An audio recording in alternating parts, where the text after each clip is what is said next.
मकर संक्रांति के नेकचार के आज के इस वीडियो में हम आपके लिए लेकर आए हैं राम जी की पत्तल का दान। यह मकर संक्रांति का बहुत ही महत्वपूर्ण दान माना जाता है। मकर संक्रांति से राम जी की पत्तल का नियम लिया जाता है। यह संक्रांति से लिया जाने वाला बहुत ही महत्वपूर्ण नियम है, जिसमें हमारे हाथों बहुत ही अधिक दान पुण्य करने का हमें मौका मिलता है। पहले हम बात करते हैं इस नियम के बारे में कि इसे कब, कैसे और किसे दिया जा सकता है। राम जी की पत्तल के दान में अलग अलग देवताओं के नाम से 14 पत्तलों का दान दिया जाता है।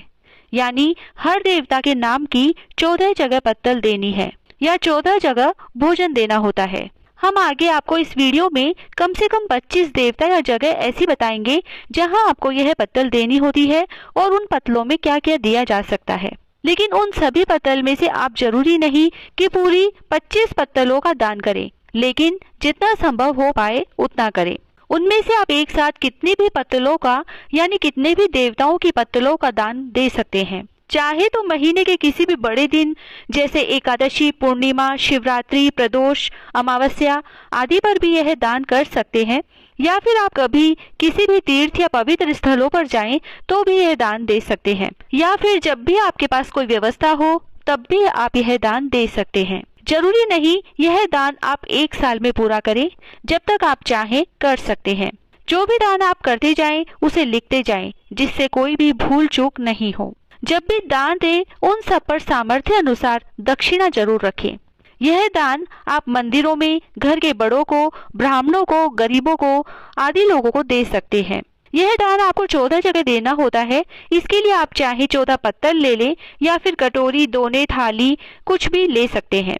तो आइए जानते हैं राम जी की पत्तल के इस दान में कौन कौन सी पत्तलों का दान दिया जाता है।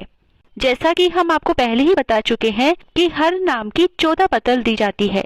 तो पहली पत्तल है गोविंद पत्तल। गोविंद पत्तल में 14 जगह सकरात पर दान किए जाने वाले सामान जैसे मूंगफली, गजक, तिल के लड्डू, खिचड़ी, रेवड़ी, दक्षिणा आदि सामान किसी प्लेट, पत्तल या कटोरी या थाली में रखकर गरीब लोगों को दे सकते हैं, घर के बड़ों को दे सकते हैं या फिर किसी मंदिर में दान दे सकते हैं।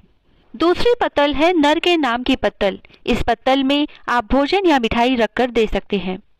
तीसरी पत्तल है नारायण की पत्तल। इसमें आप पीले रंग की मिठाई, चीले या लड्डू आदि सामान रखकर दे सकते हैं। चौथी पत्तल है चित्रगुप्त की पत्तल। इसमें आप मिठाई, फल वगैरह रख सकते हैं। पांचवी पत्तल है हमारे देवी देवताओं की पत्तल। इसमें आप हलवा, मिठाई, भोजन आदि रखकर दे सकते हैं। छठी पत्तल है यमराज की पत्तल। इसमें आप मीठे चावल, दही चावल या कच्चे चावल आदि रखकर दे सकते हैं।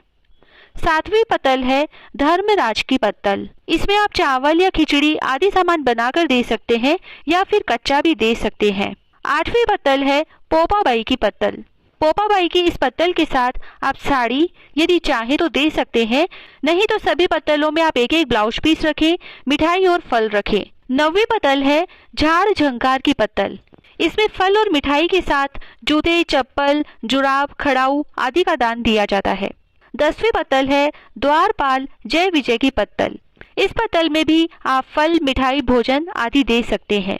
11वीं पत्तल है शिवजी की पत्तल। इस पत्तल में आप फलाहार या सागारी सामान दे सकते हैं, चाहे तो बना हुआ दे दे या फिर कच्चा भी दे सकते हैं। 12वीं पत्तल है माँ अन्नपूर्णा की पत्तल। इस पत्तल में आप हलवा, पूरी, मिठाई, सब्जी आदि पूरा भोजन लगाकर दे सकते हैं। 13वीं पत्तल है चंद्रमा की पत्तल।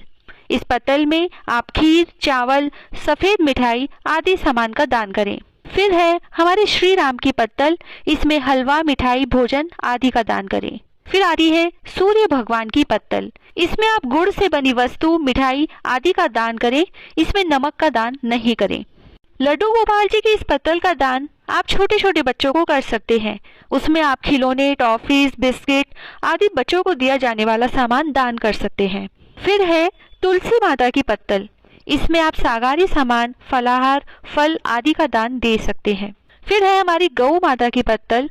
यह आप 14 गौओं को या गौशाला में दान करें, जिसमें आप गौओं के लिए चारा, गुड़, रोटियां आदि दे सकते हैं। फिर है गंगा माता की पत्तल। यह जब भी आप किसी पवित्र नदी के किनारे जाएं तो दे सकते हैं।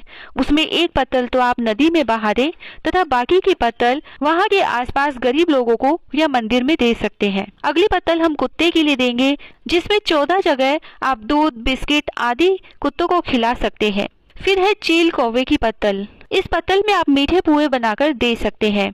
फिर है चींटियों की पत्तल, जिसमें आप खोपरे के गोले को आधा काटकर उसे बोरे से भरकर कीड़ी नगरे के स्थान पर 14 जगह दबा दें। फिर है मछली की पत्तल। इसमें आप मछलियों को आटा डालें। फिर है भिखारी की पत्तल। इसमें आप 14 भिखारियों को भोजन करवाएं। फिर आखिर में आती है साक्षी गोपाल की पत्तल, यानी वह हमारे साक्षी है कि हमने इन पत्तलों का दान बहुत ही श्रद्धा और विश्वास के साथ किया है। इसमें भी आप 14 जगह गरीबों को भोजन करवाएं या मंदिरों में दान दें या फिर ब्राह्मणों को भोजन करवाएं। इस तरह से राम जी की 14 पत्तल का दान किया जाता है। जय श्री राधे।